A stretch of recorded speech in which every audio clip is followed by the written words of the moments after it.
నమస్కారం BS9 news కి స్వాగతం హెడ్లైన్ చూద్దాం ఢిల్లీ పేలుడు కేసులో బయటపడుతున్న సంచలనాలు జనవరి 26న ఎర్రకోట వద్ద పేలుడుకు భారీ స్కెచ్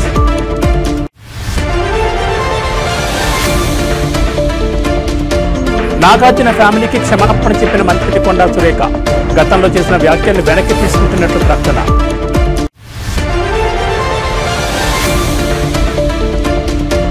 తాడిపత్రిలో మరోసారి టీడీపీ వైసీపీల మధ్య ఉద్రిక్తత వైసీపీ నిరసనల ర్యాలీకి అనుమతి నిరాకరించిన పోలీసులు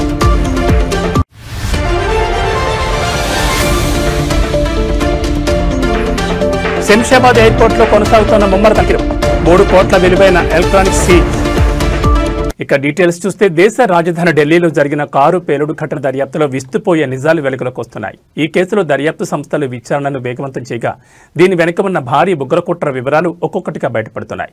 గణతంత్ర దినోత్సవం రోజున ఎర్రకోట వద్ద ప్రధాని నరేంద్ర మోడీ ప్రసంగాన్ని లక్ష్యంగా చేసుకుని పేలుళ్లకు పథకం రచించినట్లు అధికారులు గుర్తించారు. ఈ కుట్రకు 5గురు ఉన్నత విద్యావంతులైన డాక్టర్లు సూత్రధారులుగా ఉండడం దేశవ్యాప్తంగా తీవ్ర ఆందోళన కలిగిస్తోంది. విచారణలో భాగంగా ఫరీదాబాద్లోని అల్ ఫలాహ్ యూనివర్సిటీ ఆసుపత్రిలో పనిచేస్తున్న డాక్టర్ ముజ్మిల్ను పోలీసులు అరెస్ట్ చేశారు. పుల్వామాకు చెందిన ఇతన్ని విచారించగా కీలక విషయాలు వెలుగు చూశాయి. అధికారులు అతని ఫోన్ స్వాధీనం చేసుకుని డేటాను విశ్లేషించగా అతను మహమ్మద్ ఉమర్తో కలిసి పలుమార్లు ఎర్రకోట వద్ద రెక్కి నిర్వహించినట్టు తేలింది. జనవరి 26న ప్రధాని జాతిని ఉద్దేశించి ప్రసంగించే సమయంలో అక్కడ భారీ పేలుళ్లకు ప్లాన్ చేసినట్లు దర్యాప్తు సంస్థలు అనుమానిస్తున్నాయి. గత కొన్ని రోజులుగా దేశవ్యాప్తంగా ఛేదిస్తున్న ఉగ్రవాద నెట్వర్క్కు ఢిల్లీ కారు పేలుడు ఘటనకు సంబంధం ఉన్నట్లు అధికారులు భావిస్తున్నారు. డాక్టర్ ముజ్మిల్ ఫోన్ నుంచి లభించిన ఆధారాలతో ఈ కేసు దర్యాప్తును మరింత లోతుగా చేపట్టారు. ఈ కుట్రలో ఇంకా ఎవరెవరున్నారు, వారి ప్రణాళికలు ఏమిటి అనే కోణంలో విచారణ కొనసాగిస్తున్నారు. చదువుకున్న వైద్యులే ఉగ్రవాదం వైపు మళ్లడంపై భద్రతా ఏజెన్సీలు దృష్టి సారించాయి.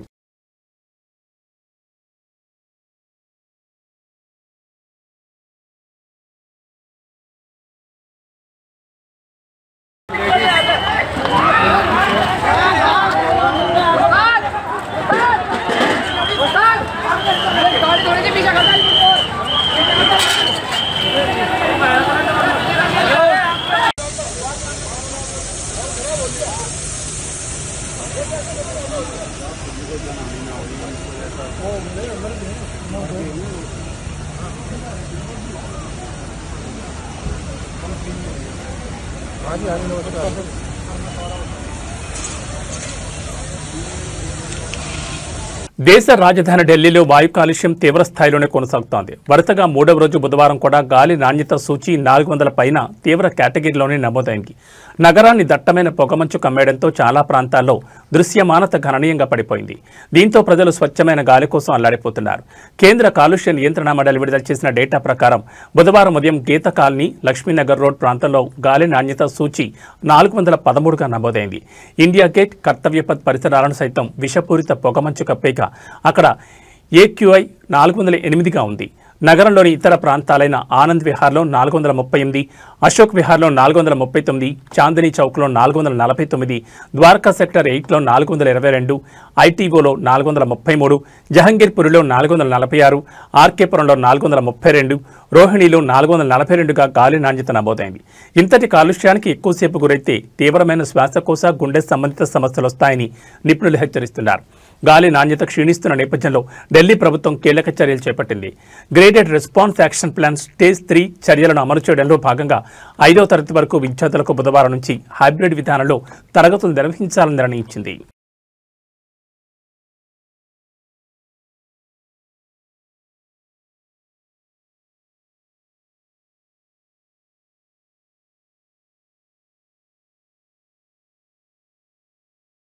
దేశవ్యాప్తంగా సంచలనం సృష్టించిన నోయిడా నిఠారి వరుస హత్యల కేసులో ప్రధాన నిందితుడు సురేంద్ర కోహ్లీని సుప్రీంకోర్టు నిర్దోషిగా ప్రకటించింది. ఈ కేసులో మిగిలిన ఆరోపణల నుంచి కూడా అతనికి విముక్తి కల్పిస్తూ సంచలన తీర్పు వెలువరించింది. ప్రాసిక్యూషన్ ఆరోపణలను నిరూపించడంలో విఫలమైందని స్పష్టం చేస్తూ దాదాపు 19 ఏళ్లుగా జైల్లో ఉన్న కోహ్లీని వెంటనే విడుదల చేయాలని ఆదేశించింది. జస్టిస్ BR గవాయ్ నేతృత్వంలోని త్రిసభ్య ధర్మాసనం ఈ తీర్పును వెలువరించింది. నిందితుడిపై మోపిన నేరారోపణలు రుజువు కాలేదు, అందువల్ల అతన్ని నిర్దోషిగా ప్రకటిస్తున్నామని ధర్మాసనం స్పష్టం చేసింది. ఈ తీర్పుతో సురేంద్ర కోహ్లీ విడుదలకు మార్గం సుగమమైంది.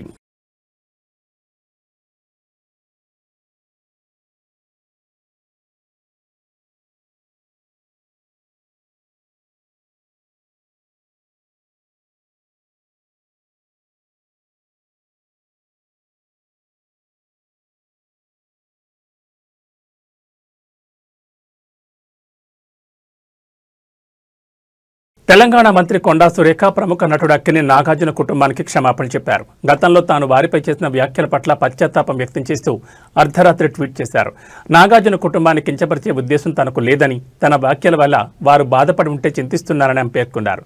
గతంలో తాను చేసిన వివాదాస్పద వ్యాఖ్యలను పూర్తిగా వెనక్కి తీసుకుంటున్నట్లు కొండా సురేఖ తన ట్వీట్లో పేర్కొన్నారు.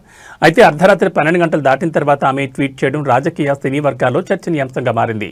కొంతకాలం క్రితం బీఆర్ఎస్ నేత కేటీఆర్ను విమర్శించే క్రమంలో కొండా సురేఖ అక్కినేని నాగార్జున కుటుంబంపై, ముఖ్యంగా నాగ చైతన్య సమంత విడాకుల అంశంపై వ్యక్తిగత వ్యాఖ్యలు చేయడం తెలిసిందే. ఈ వ్యాఖ్యలు తీవ్ర వివాదానికి దారితీశాయి. కొండా సురేఖ వ్యాఖ్యలపై నటుడు నాగార్జున తీవ్రంగా స్పందించారు. ఆమెపై పరువు నష్టం దావా కూడా వేశారు. మరోవైపు నాగ చైతన్య సమంత సైతం తమ విడాకులు పరస్పర అంగీకారంతో తీసుకున్న వ్యక్తిగత నిర్ణయమని, తమ పేర్లను అనవసరంగా రాజకీయ వివాదాల్లోకి లాగొద్దని విజ్ఞప్తి చేశారు. సినీ పరిశ్రమకు చెందిన పలువురు ప్రముఖులు కూడా సురేఖ వ్యాఖ్యను ఖండించారు. ఈ పరిణామాల నేపథ్యంలోనే మంత్రి కొండా సురేఖ వెనక్కి తగ్గి క్షమాపణ చెప్పినట్టు తెలుస్తోంది.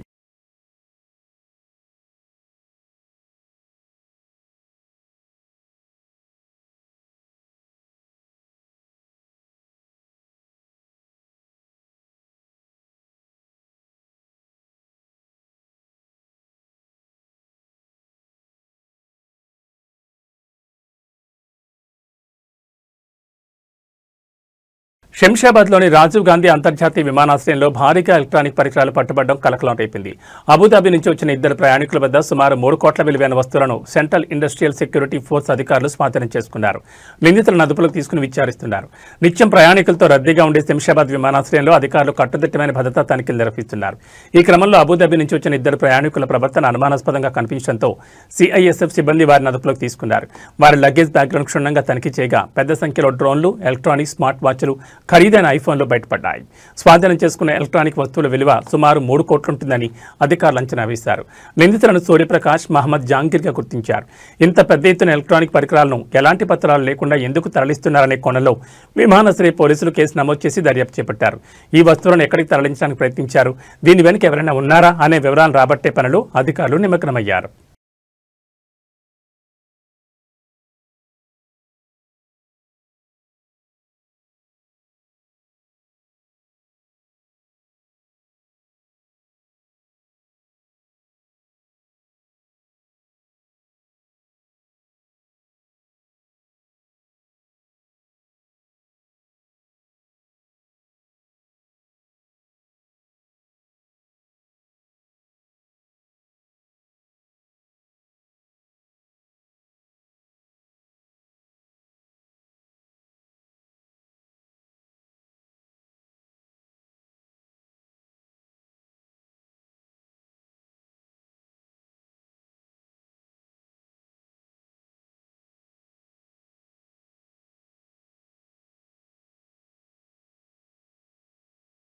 అనంతపురం జిల్లా తాడిపత్రిలో మరోసారి రాజకీయ వాతావరణం వేడెక్కింది. టీడీపీ, వైసీపీ వర్గాలు పోటాపోటీగా కార్యక్రమాలు చేపట్టడంతో ఉద్రిక్త పరిస్థితులు నెలకొన్నాయి.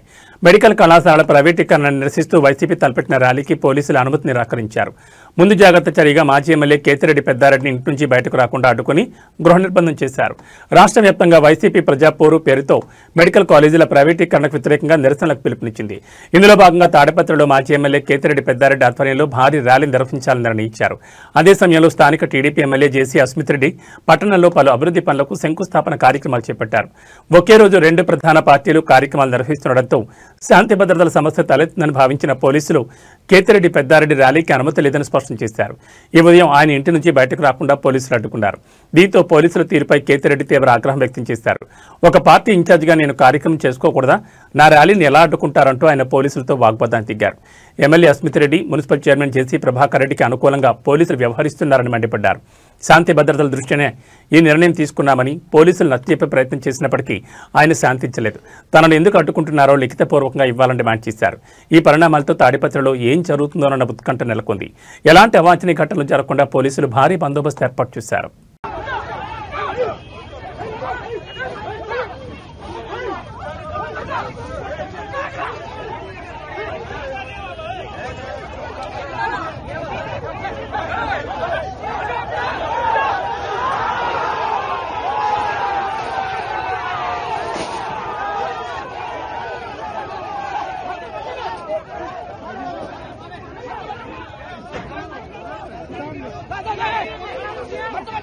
Bata!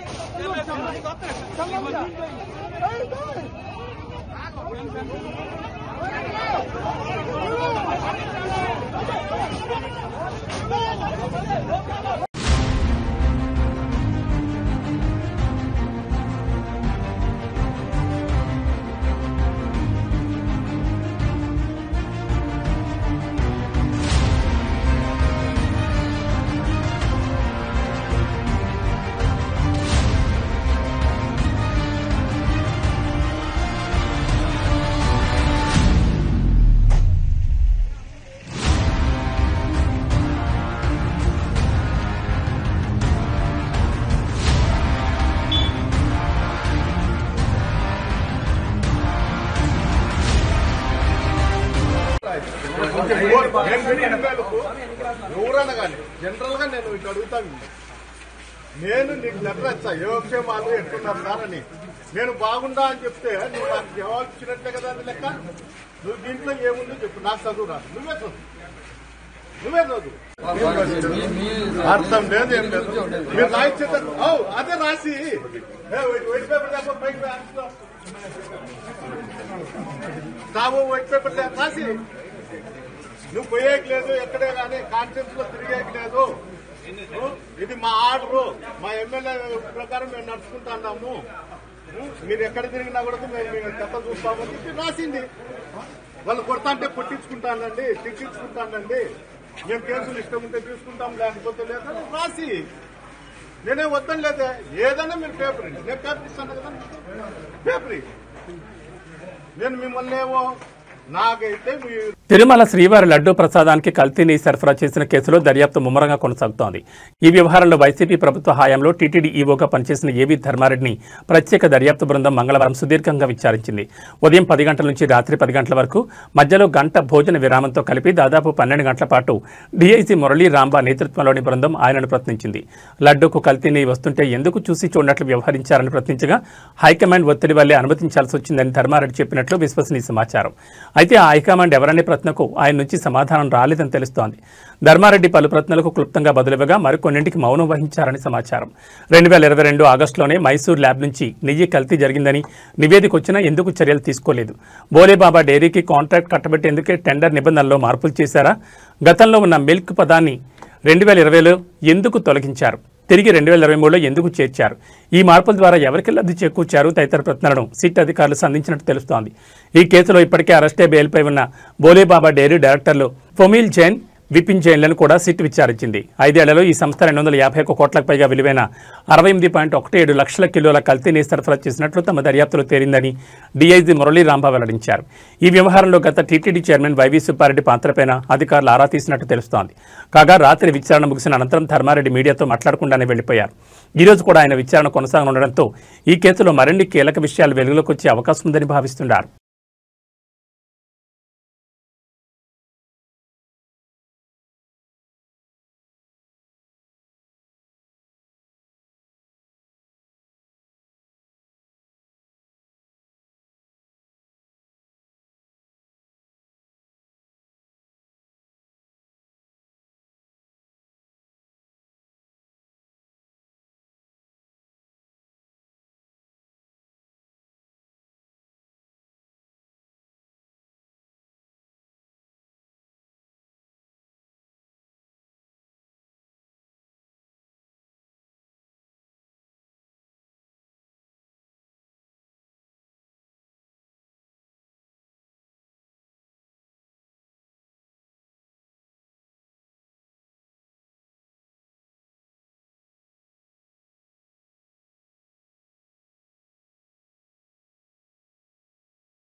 ఆంధ్రప్రదేశ్ మంత్రి నారా లోకేష్ బుధవారం ఢిల్లీలో పర్యటించనున్నారు. విశాఖపట్నంలో ఈ నెల 14, 15 తేదీల్లో రాష్ట్ర ప్రభుత్వం ప్రతిష్టాత్మకంగా నిర్వహించనున్న సిఐఐ భాగస్వామ్య సదకు కేంద్ర మంత్రులను ఆహ్వానించడమే ఈ పర్యటన ముఖ్య ఉద్దేశం.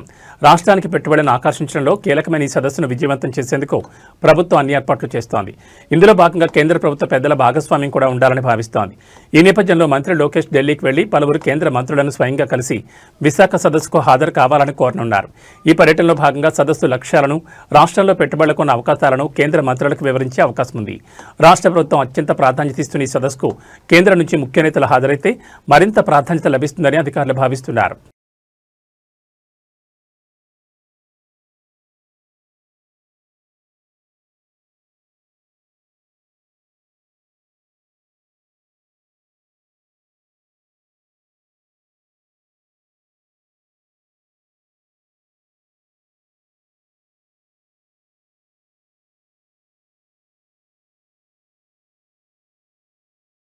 తెలంగాణ జాగృతి అధ్యక్షురాలు ఎమ్మెల్సీ కల్వకుంట్ల కవిత నల్గొండ పర్యటన రాజకీయంగా వేడి పుట్టించింది. ఆమె పర్యటన సందర్భంగా ఏర్పాటు చేసిన ఫ్లెక్సీలు, హోర్డింగ్లను మున్సిపల్ అధికారులు రాత్రికి రాత్రి తొలగించడం వివాదాస్పదంగా మారింది. ఈ ఘటనపై జాగృతి నాయకులు, కార్యకర్తలు తీవ్ర ఆగ్రహం వ్యక్తం చేస్తున్నారు. తెలంగాణ జాగృతి ఆధ్వర్యంలో నిర్వహిస్తున్న జనం బాటా కార్యక్రమంలో భాగంగా కల్వకుంట్ల కవిత నల్గొండలో పర్యటిస్తున్నారు. ఈ నేపథ్యంలో ఆమెకు స్వాగతం పలుకుతూ జాగృతి నాయకులు పట్టణంలోని ప్రధాన కూడళ్లలో పెద్ద ఎత్తున ఫ్లెక్సీలు, హోర్డింగ్లు ఏర్పాటు చేశారు. అయితే నిన్న రాత్రి మున్సిపల్ సిబ్బంది వాటిని తొలగించారు. ఈ విషయం తెలుసుకున్న జాగృతి నాయకులు అధికారుల చర్యపై మండిపడ్డారు. కవిత ప్రజలతో సమావేశం కావడాన్ని అడ్డుకునేందుకే ఉద్దేశపూర్వకంగా ఈ చర్యకు పాల్పడ్డారని వారు ఆరోపిస్తున్నారు. ఎలాంటి ముందస్తు సమాచారం లేకుండా ఫ్లెక్సీలను తొలగించడం రాజకీయ కక్ష సాధింపు చర్యలని విమర్శలు గుప్పిస్తున్నారు. ఈ అనూహ్య పరిణామంతో నల్గొండ పట్టణంలో రాజకీయ వర్గాల్లో తీవ్ర చర్చ జరుగుతోంది. ఇది సాధారణ అధికారిక చర్య లేక దీని వెనుక రాజకీయ ఉద్దేశాలున్నాయా అనే కోణంలో స్థానికంగా చర్చ నడుస్తోంది.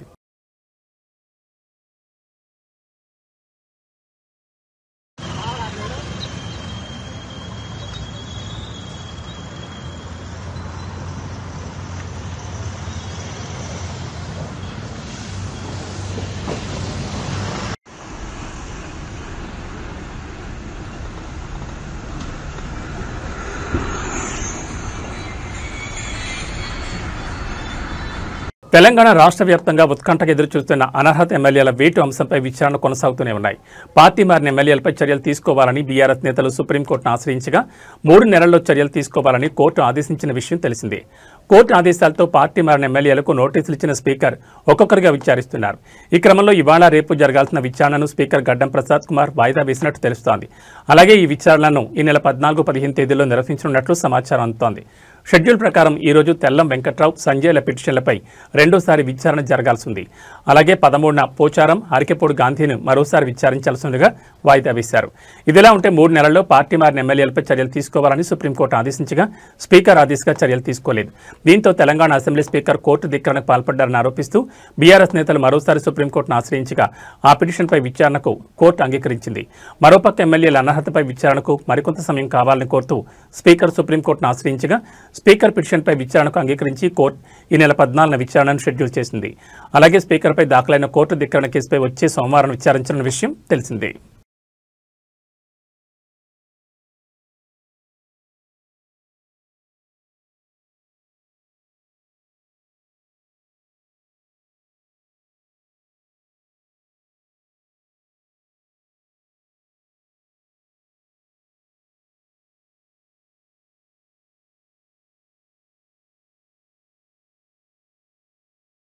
తిరుపతిలోని శ్రీ కపిలేశ్వర స్వామి ఆలయం పుష్కరిణి వద్ద తాజాగా అయ్యప్ప భక్తులు ఆందోళన దిగారు. పుష్కరిణిలో స్నానాలకు అనుమతి ఇవ్వకపోవడంపై అయ్యప్ప స్వాములు తీవ్ర అసంతృప్తిని వ్యక్తం చేశారు.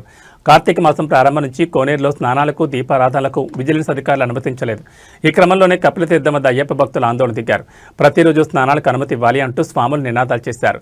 TTD chairman BR Naidu down down, EO down down అంటూ భక్తులు ఆగ్రహం వ్యక్తం చేశారు. ఆలయ ప్రాంగణంలో పరిస్థితి ఉద్రిక్తంగా మారడంతో అధికారులు అక్కడికి చేరుకుని భక్తులను శాంతింపచేయడానికి ప్రయత్నించారు. టీటీడీ అధికారులు భక్తులతో మాట్లాడి సమస్య పరిష్కారానికి ప్రయత్నించారు. ఈ క్రమంలోనే అయ్యప్ప భక్తుల ఆందోళనతో అధికారులు దిగొచ్చారు. బుధవారం తెల్లవారుజామున పుష్కరిణిలో అయ్యప్ప భక్తులు స్నానాలకు అనుమతిచ్చారు. ఆందోళన చేసినప్పుడే కాదు, ప్రతిరోజు వదలండి అంటూ భక్తులు ఈ సందర్భంగా డిమాండ్ చేశారు. కపిలతీర్థం పరిసర ప్రాంతాల్లో భక్తుల రద్దీ పెరిగింది. అధికారులు పరిస్థితిని అదుపులో ఉంచేందుకు అదనపు భద్రతా సిబ్బంది నియమించినట్లు తెలుస్తోంది.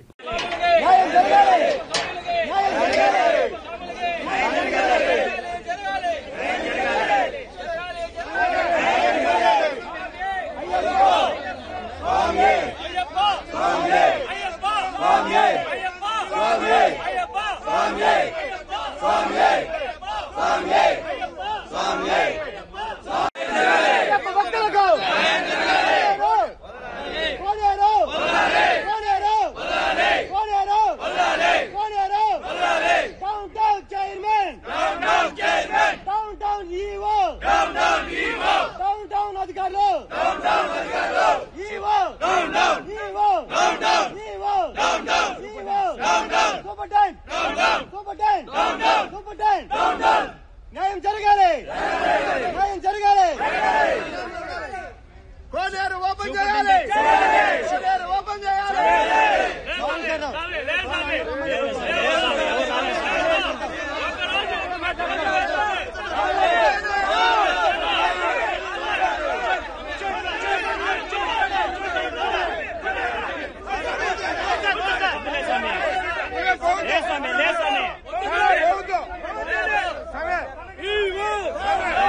భక్తులు ఎవరికైనా మేము భక్తులు కదా, మేము భక్తులు కదా, మేము భక్తులు కదా, మేము భక్తులు కదా, మేము భక్తులు కదా, మేము భక్తులు కదా.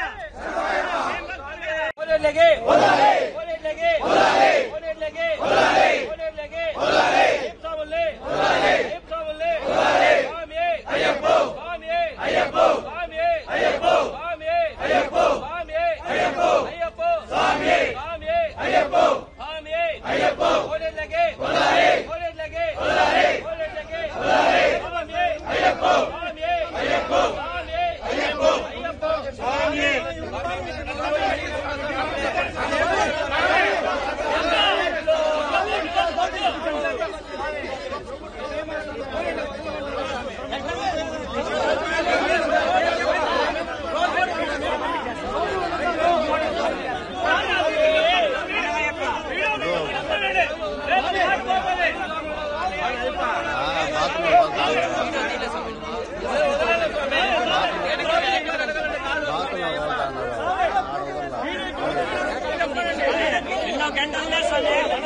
బాలీవుడ్ దిగ్గజ నటుడు ధర్మేంద్ర ఆసుపత్రి నుంచి డిశ్చార్జ్ అయ్యారు. శ్వాస తీసుకోవడంలో ఇబ్బంది కారణంగా గత నెల 31న ముంబైలోని బ్రీచ్ క్యాండీ ఆసుపత్రిలో చేరిన ఆయన బుధవారం ఉదయం ఇంటికి చేరుకున్నారు.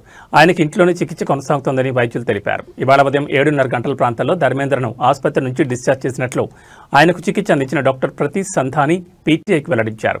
కుటుంబ సభ్యుల నిర్ణయం మేరకు ఆయనకి ఇంట్లోనే వైద్య సేవలు కొనసాగిస్తామని వివరించారు.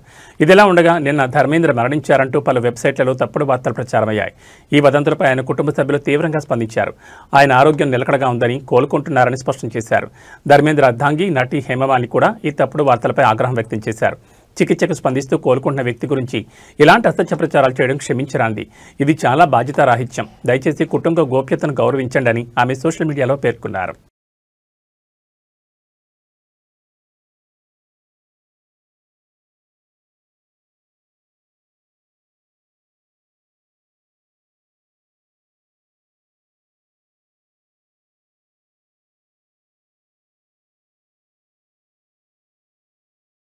ఇవి బులెటిన్ విశేషాలు. మరో బులెటిన్లో మళ్ళీ కలుసుకుందాం. నమస్కారం.